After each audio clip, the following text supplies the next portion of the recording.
دا هم د نیکبختۍ او د خوشبختۍ یو ښه زیری دی چې موږ د امن په فضا کې په خوست کې په داسې حال کې لاریون کوو چې په ټول افغانستان کې دولتي حاکمیت تامین دی.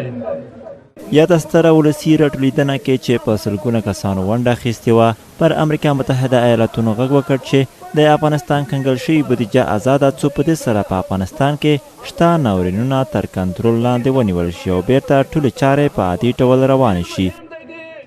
هغه پیسې چې زموږ څخه کنګل شوي دي چې تقریبا 9.5 میلیارده ډالر کېږي، هغه پیسې دغه ولسونه غواړي چې دغه پیسې د کوم نظام سره د کوم حکومت سره تړلې نه دي، دغه پیسې د افغانستان د اسلامي امارت پورې دوی نه مربوطه وي.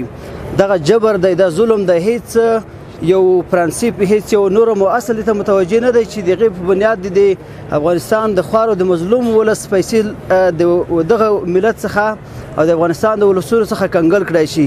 دغه نظامونه د بدلیږي را بدلیږي به دا د ولس شتمني ده، دا باید ولس ته ورکړل شي، دا د ولس حق دی. نن موږ تاسو ګورو چې اکثریت ټول ولس د دې شتمنۍ د لاسه کړېږي، هر څوک بې وظیفې، بېکاره، بېروزګاره دي. دوی په ورته وخت کې له ملګرو ملتونو وغوښتل چې د نړۍ پر هیوادونو د ټینګار په لړ کې د افغانستان د رسمیت پېژندنې په اړه هم ګامونه پورته کړي، څو په دې سره افغانستان د نړیوالو اړیکو یو نوی فصل پرانیزي.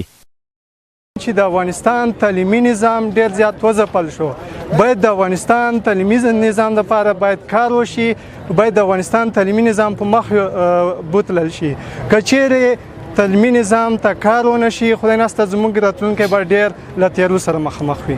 نو جدي غوښتنه د ملل متحد نه ده، د اقوام متحده نه ده، د بین الملل نه ده چې د افغانستان مظلوم ولس سره باید همکاري وشي. دوی همدغه راز له نړیوالو هیوادونو وغوښتل چې په افغانستان کې رغنیزو پروژو په برخه کې د تیر په څیر خپله همکارۍ جاري وساتي، څو په دې سره عام خلک له بشري بحران څخه وژغورل شي.